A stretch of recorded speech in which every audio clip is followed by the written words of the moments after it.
INgene PPA has high levels of sensitivity and specificity. It can be used for the detection of viral DNA extracted from blood, serum, exudates, and tissue samples.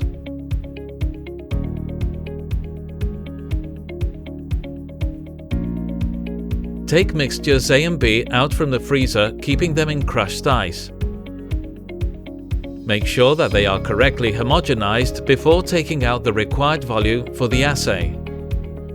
Prepare an appropriate amount of amplification mixture for the number of samples to be processed.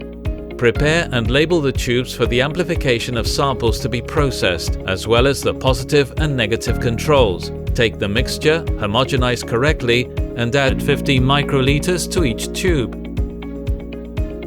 Add 5 microliters of sample, positive or negative control, to the corresponding tubes.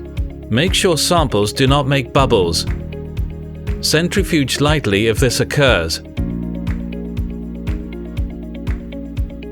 Set the thermocycler following the insert conditions. During the run, fluorescence lecture allows real-time detection of amplification. Once the run is complete, results can be analyzed.